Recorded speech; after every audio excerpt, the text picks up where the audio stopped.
Hey everyone, thanks for tuning in to Coffee with Eddie. My name's Eddie Campos with Eddie's home team of RE/MAX Preferred Associates. Let's go inside and see who today's guest is.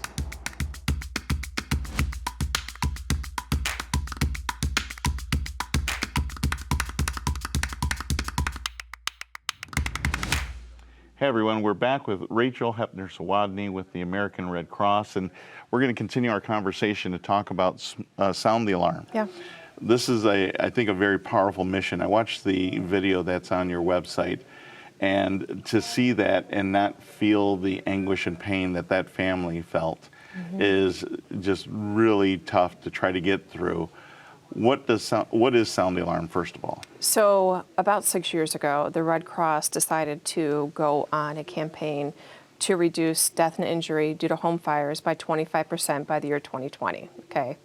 And we did that we have smoke alarms that are, that at the time were grant funded, and they're 10-year lithium ion smoke alarms. And the purpose of it is to identify kind of those neighborhoods where you see a lot of response. And you know, here in Northwest Ohio, a lot of them, like in the northern part of Toledo, you've got neighborhoods where the homes are quite old.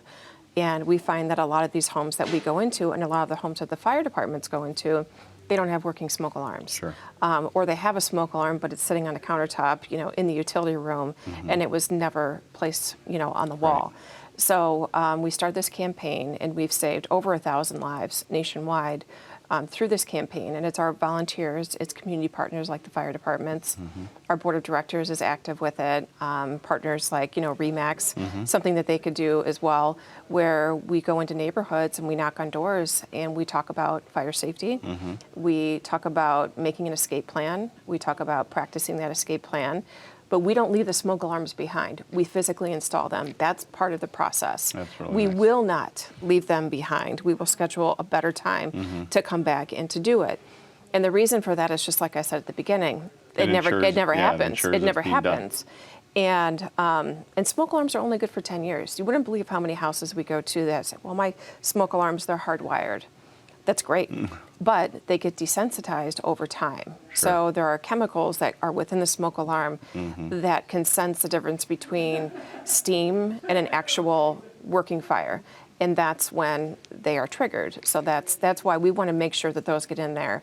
And we ask the questions, say, okay, well, I think it's time that you probably change those if you've never changed them and you've lived here for 30 years. So do you only oversee like Lucas County, Southern Michigan? So our chapter, it's a national campaign. Our chapter covers 7 counties. So we're Lucas, Wood, Ottawa, Sandusky, Fulton, Henry, and Monroe. So those are the communities that our chapter is going into, but this is a nationwide program. So if somebody wanted to volunteer, how would they volunteer? You can go to redcross.org and click on volunteer. It's that simple. And then you guys have the training in-house to get people prepared to do that? And a lot of times, even if you just wanted to come and see what it's about, we do training the day of. It's very simple.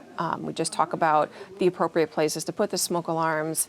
We try to get as to fire code as we can. And a lot of that is handled on a case-by-case basis, depending on how many children live there or how many people live there. Is anybody disabled? And then we are able to determine the appropriate places to put those smoke alarms. Well, I think that's a very honorable thing to be able to have this as a mission for the Red Cross to be able to help people and save lives. That's fantastic. So again, you guys are there being your best when people have to go through their worst. This is the prevention part. When we're trying to prevent as much as we possibly can. Well, thank you again for being here. Thanks for tuning in, everyone, and we'll see you next week. Hey everyone, thanks for tuning in to Coffee with Eddie. We're here to talk to my friend Tiffany over at the Appliance Center. And Tiffany, you've got a great special going on with the Crosley Conservador. What's happening here? Yes, so this is an entry-level Whirlpool. It is actually made here in Ohio, in Clyde. The set is under $1,000. It does come with a 1-year warranty, or you can purchase an extended 5-year warranty for each piece for $149. Okay. Or if you're someone who just bought your first home, you're looking to fill it up, you need a washer and dryer, this is a great place to start. Absolutely, yes. That's awesome. So if someone needed to have service done, you guys also service as well, We correct? do. We have our service department. We do service all the products that we do sell. So great product, available right away, can be delivered. You guys can service in-house. Made in Ohio. Fantastic price. Yes. Come and very, see. very affordable option. Very affordable Yes. option. Yes. Come and see Tiffany. So if you're looking for a new washer and dryer, this is the place to be. Appliance Center on Illinois Avenue in Maumee, or you can find them in Sylvania on Monroe Street. Thanks for tuning in. We'll see you next month.